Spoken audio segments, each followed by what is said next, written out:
Hi there, this is video 8.4. Let's give some practice on conversion factors and proportions, and let's see how far I can use conversion factors before I get, honestly frustrated and show you a different way to do stuff. All right, so Paula is asked to order snacks for an office meeting of 180 people. She decides there are dessert squares which come in boxes of 24. She estimates that she will need 2.5 squares per person. How many boxes should she buy? Well, where are we going to start? Well, how about 180 people?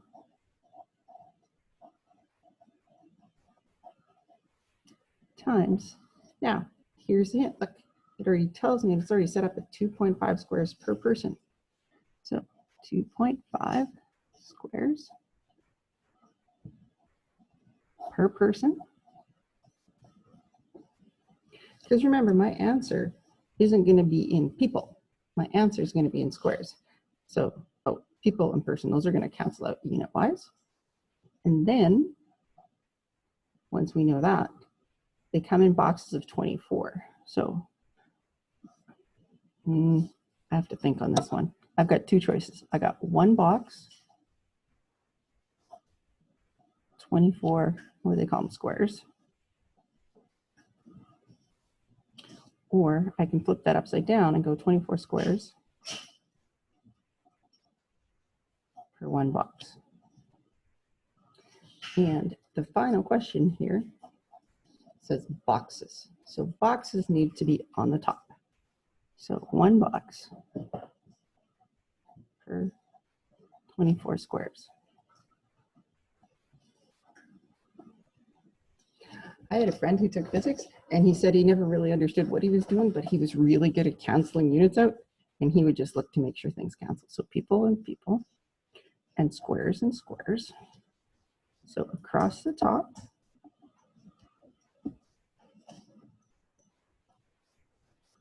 I have 180 times 2.5. Okay, so it's going to give me 450. And only units left is boxes.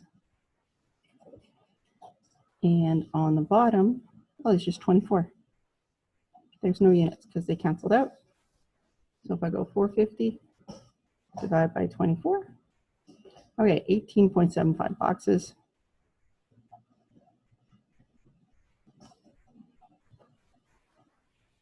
So I'm thinking she better buy 19, whoopsies, boxes units. And there we go. I would vote 20 because you know what? Chocolate is just good. Personal choice. All right. Sorry, I move my keyboard out of the way. Amelia walks briskly at 6 kilometers per hour. When she walks at this rate for 2 hours, she burns 454 calories. Bruce walks at a slower rate. He burns 62 in 30 minutes. If Amelia walks for 3 hours, how much longer will Bruce have to walk in order to burn the same amount of calories? Wow. All right, he's got to walk longer because he's walking slower. That makes sense. I think what we need to do, I guess you could pause this if you want to try it yourself. All right, I trust you did. So I think what we need to do is figure out how much she's going to, burn in 3 hours. And then we'll see how long it takes Bruce to burn the same amount. So Amelia in 2 hours, she burns 454 calories. Okay, well, how about we start with how much she does in 1 hour? So that's going to be 454, capital C calories. And it does matter because it's a thing in science. If you take science 10 from me, you'll know. Over 2 hours. All right, so 454 divided by 2 is 227. 227 calorie per hour. And she is going to walk for 3 hours. So we're going to multiply that by 3 hours. times 3. All right, so 681 calories. And I'm going to rate in 3 hours. Don't need that part, but I just want it there so I remember. So our buddy Bruce here, he has to walk. He does 62 calories in 30 minutes. Well, you know what? Let's get him to the point where he's doing calories per hour.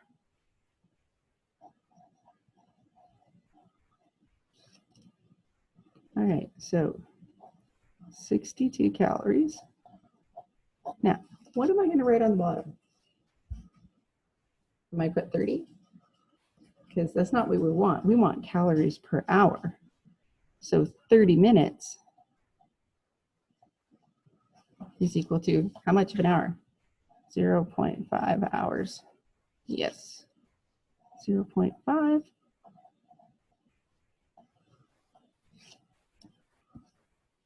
(62) divided by 0.5, 124 calories per hour. Well, how long is it going to take Bruce to use up 681 calories? Well, we go 681 calories divided by, yeah, 124. So much for my conversion factors. Calories per hour. You guys, that makes sense to you, right? 681 divided by 124. Oh, 5.49.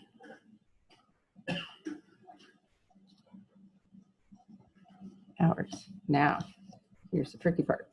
If you leave the question like this, you're getting, I don't know, probably 4 or 5 marks, because it says how much longer does he have to walk? Well, he's got to go 5.49 minus 3, 2.49 hours. So basically 2.5 hours longer.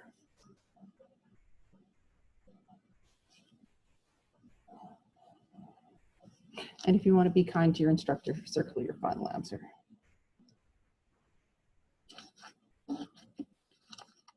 Okay, these last 2 questions, I'm going to do them as proportions because they just scream for it because it's so simple. Proportions, I love them. It's one of the strongest, it's one of the things that, you know what, you can use in math, you can use it now, you're going to use it in real life. I don't know if you're ever going to be predicting this, but that's okay. So a proportion is 2 ratios or rates, and they're equal to each other. Yeah. I wish I had left us more space because usually I work down. We're going to have to work sideways on this one. So what we're going to do is we're going to compare win over total is equal to win over total. When I do proportions, I always write that out, and it's always the exact same thing on both sides. So they won 12 of 20 games, and we want to know at this rate, predict how many games they will win in a 30-game season. So 30 goes here, and we put an X there. And then, yeah, you guys know. Cross multiply. So 20 times X is 12 times 30. 20X, 12 times 30. That should be 360. Divide this side by 20. Divide by 20. That should be 18.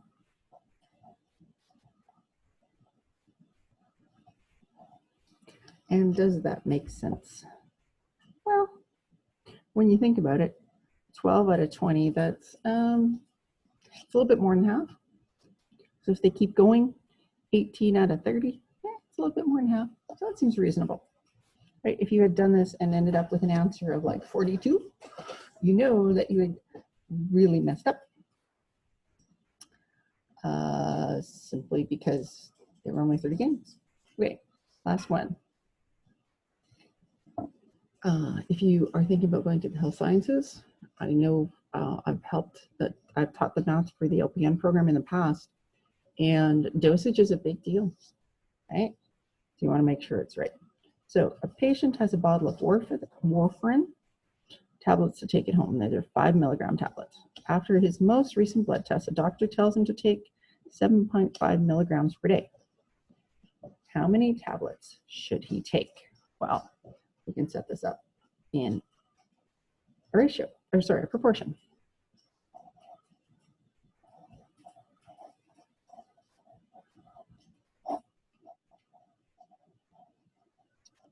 Warfarin over tablet is warfarin over tablet. And actually you can go tablet per warfarin, like you could flip these, it doesn't matter, but I always make exactly the same thing on one side. So what do we know? That there's 5 milligrams in one tablet. So 5 over 1 is equal to, how much do we actually need? The doctor says 7.5 over X. Now, by looking at, by looking at that, you should know already. I don't know exactly what the answer is, but it's definitely going to be bigger than one tablet. So cross multiply. 5x is equal to 1 times 7.5. 5x is equal to 7.5 divided by 5 divided by 5.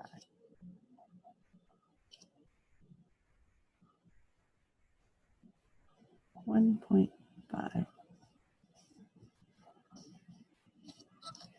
And I suspect some of you could have answered that question before and said, well, one of them has 5. So without using proportion. Yeah, 7.5 minus 1 tablet gives you 2.5. And when you compare 2.5 to 5, that's like half. So that's where the 1.5 tablets comes from. So perhaps if you're doing this question, you might want to do this, the nice mathy part using proportion, and then kind of reason it there. All right, that is the end of the video.